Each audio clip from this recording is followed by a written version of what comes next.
Kā zināms, jau no Bizantijas laikiem ūdens vislabāk uzglabājās pazemes telpās, bez tiešās saules gaismas, bez temperatūras izmaiņām. Tas Liepājas ūdens termināls. Industriāli ļoti neraksturīga būve. Faktiski Latvijā līdz šim neesam nodarbojušies ar tādu lietu kā ūdens eksportu. Un šī būve faktiski ir krātuve dzeramā ūdens uzkrāšanai lielos apjomos. Šķiet labi.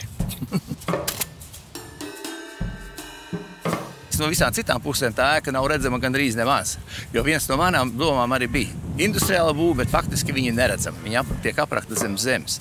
Kā arhitektam bija vairāk svarīgi tas, lai viņi nekļūst par kārtējā kaut kādām betona vai metāla cisternām, kurās šis ūdens tiek uzglabāts, un tas izskatās diezgan šaušalīgi, varētu būt atgādināt vairāk naftas terminālu. Un tāpēc mēs izvēlējāmies tādu lietu kā pazemes krātuve, kas faktiski ir 150 metru gara, 80 metru plata, 7 metru augsta, un tas viss ir pilns ar ūdeni.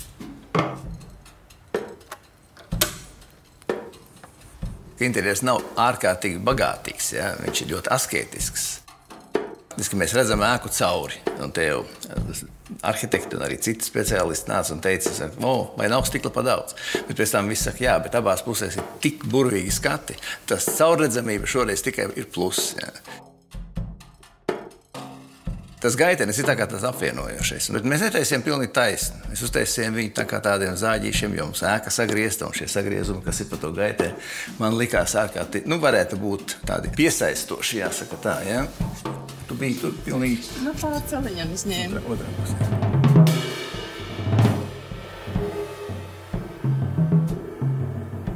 Un šis birojs, kas it kā tāda līnija iziet cauri un sasaucās ar horizontu. Mums šķita, ka tas ir ļoti interesanti, vienkārši interesanti un tai pašā laikā skaisti.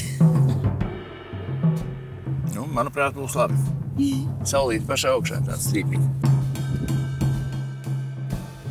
Šis skatu punkts labi izceļ faktiski visa objekta to kompozīciju. Tā ir lineāras līnijas, ļoti skaidrs, vienkāršs, ja? Un daži pacēlumi, kas iezīmē kaut kādu arhitektonisko formu. Tā rusiņa, tas ir tāds elements, ja, kas šoreiz labi pasvītro to mūsu arhitektonisko ideju, ka ūdens klātbūtne dzīvē ir vajadzīga. Es pats neesmu skatījies gan no jūras atzīšos, ja, bet visi, kas mani kolēģi bijuši jūrā, viņi saka, ka brauc iekšā pa vārtiem, jūras vārtiem, ir ārkārtīgi labs skats uz viņu.